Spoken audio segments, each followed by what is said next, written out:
Preparation की हम बात करते हैं, प्रिपरेशन में आपको अपना 100% देना ज़रूरी है ना, ताकि एग्जाम के बाद जाके आपको रिग्रेट ना रहे कि प्रिपरेशन में हम ये पढ़ सकते थे, वो पढ़ सकते थे, ये नहीं किया, वो नहीं किया। तो क्या hello guys, this is Priyansh Gautam यार। तो यार बस हमारे पास 30 डेज बचे हुए हैं। आज की वीडियो में बात करने वाले बहुत इंपॉर्टेंट टॉपिक के ऊपर, वो है केमिस्ट्री, क्लास 12 केमिस्ट्री 30 डेज के अंदर कैसे कंप्लीट करनी चाहिए, कैसे पढ़ने चाहिए, आज की वीडियो में बात करेंगे। तो आपकी प्रिपरेशन चाहे कम है चाहे ज़्यादा है, कि आपने चाहे कम पढ़ा हुआ चाहे ज़्यादा पढ़ा हुआ है केमिस्ट्री का, तो ये वीडियो आपके लिए बहुत ज़्यादा इंपॉर्टेंट है। तो यहाँ पर हम एक चीज़ को टच कर रहे होंगे, बहुत इंपॉर्टेंट वीडियो है, ठीक है। स्टार्ट करते हैं सबसे पहले स्टडी आवर्स से, कि कितने घंटे केमिस्ट्री हमको पढ़ना चाहिए पर डे। अभी से अगर हम बात करें अप्रैल की, तो 10 से 15 घंटे आपको टोटल पढ़ाई करनी चाहिए। उसमें आप सारे सब्जेक्ट अपने इंक्लूड कर सकते हैं, रिवीजन आप इसमें इंक्लूड कर सकते हैं, और उसमें आप ब्रेक भी ले सकते हैं, ठीक है। तो 10 to 15 आवर आपको स्टडी करना है, ठीक है। और 3 से 4 घंटा आपको केमिस्ट्री को डिवोट करना है डेली। 3 से 4 घंटा अगर आप केमिस्ट्री को डिवोट कर रहे हो, आप प्रैक्टिस कर रहे हो, रिवाइज कर रहे हो, कुछ भी आप अच्छे से नया या पुराना जो भी आप पढ़ रहे हो, तो 3 to 4 आवर केमिस्ट्री के लिए सही होता है। तो 3 to 4 आवर आपको केमिस्ट्री के लिए डिवोट करना चाहिए, और टोटल 10 to 15 आवर का आपका स्टडी टाइम होना चाहिए, जिसमें आप ब्रेक भी ले सकते हो, रिवीजन भी कर सकते हो, और अपना नया भी पढ़ सकते हो। और तो ये हमने बात करी थी स्टडी आवर की, मतलब कितने घंटे पढ़ने चाहिए। 3 to 4 आवर आप केमिस्ट्री पढ़ सकते हो, बीच में ब्रेक लेना चाहो तो आप ले सकते हो। अब हम आगे बढ़ते हैं सिलेबस की तरफ। सिलेबस कैसे, सिलेबस की बात करी है तो एनसीईआरटी वैसे इंपॉर्टेंट होती है। अगर आपने सिर्फ एनसीईआरटी अच्छे से कवर कर लिया है, तो आपके बोर्ड एग्जाम में केमिस्ट्री के बहुत अच्छे मार्क्स आ जाएंगे, 70 में 70 पूरे आ जाएंगे। बट क्या है, अभी कुछ लोगों ने कर लिया होगा, एनसीईआरटी से पढ़ लिया होगा, कुछ लोगों ने नहीं पढ़ा होगा, ठीक है। क्योंकि क्या होता है, एनसीईआरटी सबको अच्छी नहीं लगती है, कुछ लोग को बोरिंग लगने लगती है, कुछ लोग को अच्छी लगती है, कुछ लोग को बहुत ही अच्छी लगती है। तो करना क्या है, एनसीईआरटी के इंटेक्स्ट क्वेश्चन इंपॉर्टेंट है। अगर आपने एनसीईआरटी नहीं पढ़ी तो एटलीस्ट आपको इंटेक्स्ट क्वेश्चन बनने चाहिए किसी भी हालत में। तो इंटेक्स्ट क्वेश्चन आपको हर हालत में बनने चाहिए। बैक एक्सरसाइज इंपॉर्टेंट होती है। इनऑर्गेनिक केमिस्ट्री की अगर मैं बात करूँ इनऑर्गेनिक केमिस्ट्री की, तो इंटेक्स्ट क्वेश्चन इंपॉर्टेंट होते हैं, सारे इंपॉर्टेंट होते हैं, उन्हीं में से कुछ ना कुछ आते रहते हैं। और इंटेक्स्ट और क्या बोलते हैं, रीजनिंग इंपॉर्टेंट होती है इनऑर्गेनिक केमिस्ट्री की मैं बात करूँ तो। और भी स्ट्रक्चर से पूछते हैं, आईयूपीएसी, नोमेनक्लेचर, इस टाइप के क्वेश्चन बहुत आते हैं। तो ये इनऑर्गेनिक का मैंने आपको बता दिया। अब फिजिकल केमिस्ट्री के लिए मैंने आपको बताया था, फिर से बता देता हूँ। डेफिनेशन आप प्रिपेयर कर लो अच्छे से, जितनी भी डेफिनेशन दी हुई है उनको सब एक पेज में लिख लो, या फिर एक नोट्स बना लो अच्छे से प्रॉपर। और साथ में आप उसके क्वेश्चंस भी देखो, न्यूमेरिकल्स भी देखो, न्यूमेरिकल्स की प्रैक्टिस करो। न्यूमेरिकल्स में एटलीस्ट सबसे पहले फॉर्मुला आप तैयार करो। फॉर्मुला लिख के आओगे तब भी कुछ ना कुछ मार्क्स सबसे पहले आपको मिल ही आएंगे। तो फॉर्मुला से स्टार्टिंग होती है, फॉर्मुला आप पहले तैयार करो, फिर उसके बाद मेथड सब उसका देखते आओ। प्रीवियस ईयर क्वेश्चन को यूज कर लो। एनसीईआरटी भी कर रहे हो आप, और अगर प्रीवियस ईयर क्वेश्चन कर रहे हो तो दोनों ही सेफ है, क्योंकि दोनों में एनसीईआरटी का रोल है। अगर आप सिर्फ प्रीवियस ईयर क्वेश्चन की दम पे बोर्ड एग्जाम देने जा रहे हो तो आपके बहुत अच्छे मार्क्स आ जाएंगे, ठीक है। तो एनसीईआरटी में करना क्या है, सिर्फ इंटेक्स्ट क्वेश्चन आपको अच्छे से प्रैक्टिस कर लेनी है, लिख के प्रैक्टिस करना है। ज़्यादा टाइम नहीं लगेगा, मुश्किल से 5 दिन लगेगा अगर आप इंटेक्स्ट क्वेश्चन की अगर आप प्रैक्टिस करते हैं तो। बट सिर्फ इंटेक्स्ट क्वेश्चन से भी नहीं होता है। यहाँ पे मैंने फिजिकल की बात करी कि डेफिनेशन इंपॉर्टेंट होती है, और ग्राफ वगैरह कुछ आते रहते हैं, वो आप तैयार कर लो। और बेसिकली न्यूमेरिकल्स आते हैं 3 और 5 मार्क्स में, तो वो भी आप अच्छे से तैयार करो ना। ये कुछ इंपॉर्टेंट चीज़ें जो मैं बता रहा हूँ, जो कि अक्सर एग्जाम में पूछी आती हैं। तो फिजिकल का मैंने आपको बताया, इनऑर्गेनिक का बताया। यहाँ पे अभी मैं इंपॉर्टेंट आपको बता रहा हूँ कि क्या इंपॉर्टेंट है। और क्या बोलते हैं, ऑर्गेनिक केमिस्ट्री का अगर मैं बात करूँ तो नेमिंग रिएक्शन इंपॉर्टेंट होती है। नेमिंग रिएक्शन कन्वर्जन के फॉर्म में भी कई बार पूछी आती है।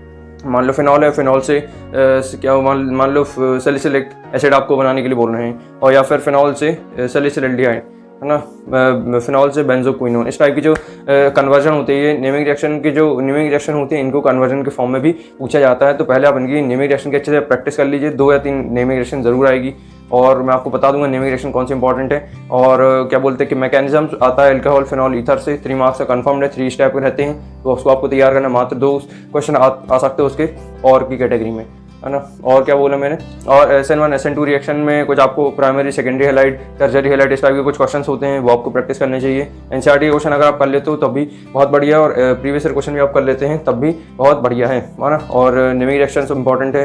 Arrange the following in decreasing order और इंक्रीजिंग ऑर्डर के जो क्वेश्चन आते हैं वो इंपॉर्टेंट है, वो आप तैयार कर लो। और नेमिंग रिएक्शन मैंने बता दिया, मैकेनिज्म बता दिया, है ना। और क्या बोलते हैं, टेस्ट वगैरह होते हैं। एमाइंस वाले चैप्टर में आपको कुछ टेस्ट वगैरह मिलेंगे। मान लो फिनॉल है और बेंजोक्विनोन है, या फिनॉल है, या फिर एथिलीन है, कुछ भी करके 2 आपको केमिकल्स दिए रहेंगे, और इनमें आपको टेस्ट डिस्टिंग्विश करना है। किसी में आपका नाइट्रोफॉर्म टेस्ट लगेगा, है ना, किसी में नहीं, सॉरी, सबका अलग अलग टेस्ट। क्लोरोफॉर्म टेस्ट, किसी में मान लो फेलिंग टेस्ट, है ना। और बहुत सारे टेस्ट होते हैं, लुकास टेस्ट, इस सब की जो बेसिकली जो आपको टेस्ट में आपको रिएक्शन लिखनी पड़ती है वो आता है। आइडोफॉर्म टेस्ट, इस टाइप से टेस्ट आपको आता है, इंपॉर्टेंट है। एमाइंस वाले चैप्टर से आप प्रिपेयर कर लेना। ठीक है। और क्या बोलते हैं, कुछ डेफिनेशन वगैरह भी आती हैं ऑर्गेनिक केमिस्ट्री से, तो वो भी आप प्रिपेयर कर लेना। तो ये इंपॉर्टेंट टिप आपको बता दिया। तो नोट्स बनाना बहुत ज़रूरी होता है केमिस्ट्री के लिए, नोट्स जरूर बनाओ। अगर आपने अभी तक नोट्स नहीं बनाए हुए तब भी आप प्रीवियस ईयर क्वेश्चन से नोट्स बनाओ, चाहे एनसीईआरटी से इन टेक्स्ट क्वेश्चन के आप नोट्स बनाओ, बट नोट्स जरूर बनाओ। जो मैंने अभी तक बताया उसके अगर आपने नोट्स बना लिए तो आपका अच्छा स्कोर आ जाएगा, ठीक है। तो नोट्स का मैंने आपको बताया, इंपॉर्टेंट टॉपिक आपको बता दिया। और प्रीवियस ईयर क्वेश्चन 2 से 3 साल बहुत होता है केमिस्ट्री के लिए। अगर आप सिर्फ सैम्पल पेपर अगर आप सिर्फ एनसीईआरटी अच्छे से पढ़ लेते हो तो उसमें उसके बाद आपको कुछ चीज़ करने की ज़रूरत नहीं है। आपको सिर्फ उसी को रिवाइज करते आना है, उसी को प्रैक्टिस करते आना है। फिजिकल केमिस्ट्री के लिए प्रीवियस ईयर क्वेश्चन आप सिर्फ 2 से 3 साल की भी अगर आप कर लेते हो तो बहुत है ना। और उसमें आपको न्यूमेरिकल्स की प्रैक्टिस करनी है, और डेफिनेशन न्यूमेरिकल्स और जो भी ग्राफ्स होते हैं, एक्सप्रेशंस होते हैं, इस टाइप के क्वेश्चंस आपको सॉल्व करने चाहिए। और आप नोट्स भी बना लो, शॉर्ट नोट्स बना लो, रिवीजन नोट्स बना लो, जिससे क्या होगा, आपको रिवाइज करने में आसानी हो जाएगी। तो ये बहुत आसान तरीके मैंने आपको बताया। और सैम्पल पेपर से आप टाइम पता लगा सकते हो कि आपको सॉल्व करने में कितना टाइम लग रहा है। बट केमिस्ट्री का पेपर लेंदी नहीं आता, केमिस्ट्री का पेपर आपका आधे घंटे पहले ही हो जाएगा, है ना। मतलब केमिस्ट्री का पेपर ऐसा आता है कि बहुत जल्दी कोई अगर आराम से भी लिखेगा तो भी 3 घंटे में आराम से उसको कंप्लीट हो जाएगा पेपर, ठीक है। तो ये बात का खास आप ध्यान रखना। सैम्पल पेपर से आप पैटर्न पता चल जाएगा आपको, असर्शन रीजनिंग के कुछ क्वेश्चन आपको पता चल जाएंगे, जिससे आपकी डेफिनेटली हेल्प हो जाएगी। तो इस तरीके से आप पढ़ते हैं तो केमिस्ट्री में आपका अच्छा स्कोर आएगा। सिलेबस की हमने बात कर ली यार कि फोकस कहाँ पे रखना चाहिए। फोकस आपको सबसे ज़्यादा देना है अप्रैल में रिवीजन पे। जितना आप रिवाइज कर सकते हो वो ज़्यादा इंपॉर्टेंट है। आपने कितना ज़्यादा पढ़ा उससे कहीं ज़्यादा इंपॉर्टेंट है कितना आपने अभी तक रिवाइज किया हर एक टॉपिक को। तो सबसे पहले आपको रिवीजन करना है। रिवीजन आप लिख के प्रैक्टिस कर सकते हो। न्यूमेरिकल फॉर्मूला स्ट्रक्चर जो भी है, जैसा भी है, आपको लिख के प्रैक्टिस करनी चाहिए अभी इस टाइम पे। Specially P block, DF block जैसे चैप्टर्स होते हैं, इनमें क्या होता है, पढ़ने की ज़्यादा जरूरत पड़ती है। तो पढ़ने के बाद आप लिख के प्रैक्टिस करो, तब वो डिसाइड होगी आपसे बन पा रहा है या नहीं बन पा रहा है, ठीक है। तभी वो आपसे एग्जाम में बन पाएगा। तो आपको लिख के ज़्यादा प्रैक्टिस करनी है। और सब के आप केमिस्ट्री पढ़ते तो आपको बहुत बेनिफिट होगा। प्री बोर्ड की अगर बात करूँ तो प्री बोर्ड का बेसिकली पेपर क्या होता है, टीचर्स थोड़ा हार्ड बना देते हैं, चेकिंग कई बार हार्ड हो जाती है, इसलिए मार्क्स उतने बहुत सारे स्टूडेंट्स के मार्क्स नहीं आ पाते। वो इसलिए टीचर इसलिए सब पेपर बनाते हैं जिससे कि आपने जो गलती की है अपनी कॉपी में वो आप बोर्ड एग्जाम में रिपीट ना करो। तो इस बात का खास ध्यान रखना है। प्री बोर्ड से ये डिसाइड नहीं होता कि आपका बोर्ड एग्जाम कैसा आएगा, प्री बोर्ड से ये डिसाइड नहीं होता कि आपका फ्यूचर कैसा होगा, कुछ नहीं होता। प्री बोर्ड से खाली आप एग्जाम बस दे के आए हो तो बस, है ना।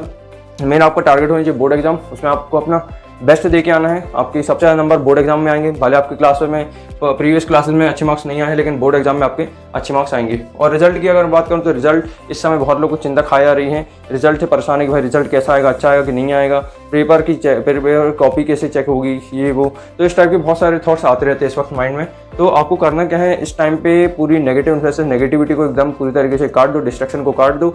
सिर्फ और सिर्फ आपको अपनी पढ़ाई पे और आपको अपने सिलेबस पे, आपको अपने रिवीजन पे फोकस रखना है, ठीक है। तो इस तरीके से सबसे पहले आप टाइम टेबल बनाओ। टाइम टेबल में अभी बात करेंगे, बट रिजल्ट को छोड़ दो। रिजल्ट अच्छा आएगा बुरा आएगा वो मैटर नहीं करता, बट पढ़ना ज़रूरी है। प्रिपरेशन पे 100% देना ज़रूरी है। प्रिपरेशन की हम बात करते हैं, प्रिपरेशन पे आपको अपना 100% देना ज़रूरी है ना, ताकि एग्जाम के बाद जाकर आपको रिग्रेट ना रहे कि प्रिपरेशन में हम ये पढ़ सकते थे, वो पढ़ सकते थे, ये नहीं किया, वो नहीं किया। तो क्या होता है, गिल्ट और ये दोनों रिग्रेट नहीं होनी चाहिए एग्जाम के बाद में। इसलिए पहले बोल रहा हूँ कि आप सब कुछ तैयारी कर लो, सैम्पल पेपर कर लो, प्रीवियस क्वेश्चन कर लो, नोट्स बना लो, रिवाइज कर लो, जितना आपसे बन सकता है उस लेवल तक आप अपने पोटेंशियल को इंक्रीज़ करो और पढ़ो, ठीक है। इस तरीके से पढ़ते हो तो आपका अच्छा स्कोर आएगा। फोकस की हमने बात कर ली। और स्लीप, कई बार क्या होता है पढ़ते पढ़ते एकदम से नींद आने लगती है ना। तो नींद के लिए करना क्या है, आपको ऐसी जगह पर बैठना है जहाँ पे आपको आलस कम से कम आए। जैसे अगर आप बेड पे पढ़ोगे तो आपको नींद आने के चांसेस ज़्यादा है, इसलिए बेड पे मत पढ़ो। और अगर आप कहीं भी ऐसी जगह पे बैठे रहें जहाँ पे टिकने की बहुत गुंजाइश है, तो वहाँ पे नींद आने के चांसेस ज़्यादा हैं। तो बेड पे मत पढ़ो, सोफा में मत पढ़ो, और चेयर, बेंच, इन चीज़ों का इस्तेमाल करो, टेबल रख करके पढ़ो, ठीक है। तो इस तरीके से आप पढ़ते हो तो आपको नींद नहीं आएगी। और कंटिन्यूसली पढ़ने के बाद आप हर सब्जेक्ट को पढ़ने के बाद, रिवीजन करने के बाद आप ब्रेक ज़रूर लो, क्लियर। ब्रेक लेना बहुत ज़रूरी होता है। तो फोकस की हमने बात कर ली। अब यहाँ पे कुछ इंपॉर्टेंट पॉइंट हम टच कर रहे हैं। और इंपॉर्टेंट क्वेश्चन की अगर मैं बात करूँ तो फिजिकल केमिस्ट्री के मैंने आपको प्रोवाइड करा दिए थे। इनऑर्गेनिक केमिस्ट्री के लिए मैं आपको इनऑर्गेनिक और इनऑर्गेनिक दोनों अलग अलग करके दे दूंगा, ठीक है। तो आपको दो को क्या बोलते हैं, फिजिक्स केमिस्ट्री की प्लेलिस्ट आप देखोगे तो उसमें आपको प्रीवियस ईयर क्वेश्चन, नोट्स कुछ मिल जाएंगे और बहुत सारी चीज़ें मिल जाएंगी। इंपॉर्टेंट पॉइंट की अगर बात करूँ तो आपको हैंड राइटिंग पे ज़्यादा फोकस रखना है। हैंड राइटिंग जितना अच्छा लगोगे उतना एग्जामिनर पर अच्छा इंप्रेशन पड़ेगा, उतने अच्छे मार्क्स मिलेंगे। कोई भी इंपॉर्टेंट चीज़ आती है उसको इंपॉर्टेंट मार्क कर दो। कोई भी आप आंसर लिख रहे हो, कोई भी इंपॉर्टेंट चीज़ है उसको ब्लैक पेन से वर्ड को अंडरलाइन कर दो, इससे और अच्छा दिखेगा, है ना। इस तरीके से और हर एक क्वेश्चन के बाद स्केल पेंसिल से लाइन खींचते हो, जिससे और अच्छा इंप्रेशन बढ़ेगा। तो क्या आपकी कॉपी में नीटनेस आएगी, नीटनेस के मार्क्स होते हैं, हैंडराइटिंग इंप्रूव हो जाएगी और अच्छे मार्क्स मिलेंगे। दूसरा मैंने बोला कि आपको शॉर्ट नोट्स पे ज़्यादा ध्यान देना। एक चैप्टर को एक पेज में खत्म करने की आप कोशिश करो। अभी से आपने सिलेबस कंप्लीट कर लिया तो आपको फ्लैश कार्ड बनाने चाहिए, एक पेज में सारे कॉन्सेप्ट, फॉर्मूला, मेथड सब आ जाने चाहिए, है ना। उसको कंपाइल करो, जब आप लिखोगे उसी को बनाओगे, उसी में असली एफर्ट लगेगा तो डेफिनेटली आपको फ़ायदा होगा, उससे बेनिफिट होगा।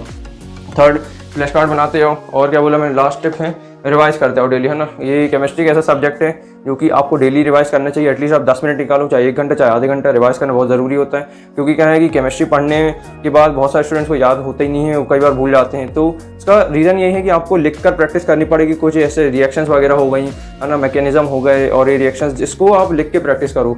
2 से 3 बार लिख के जितना आप प्रैक्टिस करोगे उतनी आपको अच्छे से रिटेंड होगा। और डेफिनेशन वगैरह आप देख के भी पढ़ सकते हो, कोई दिक्कत नहीं।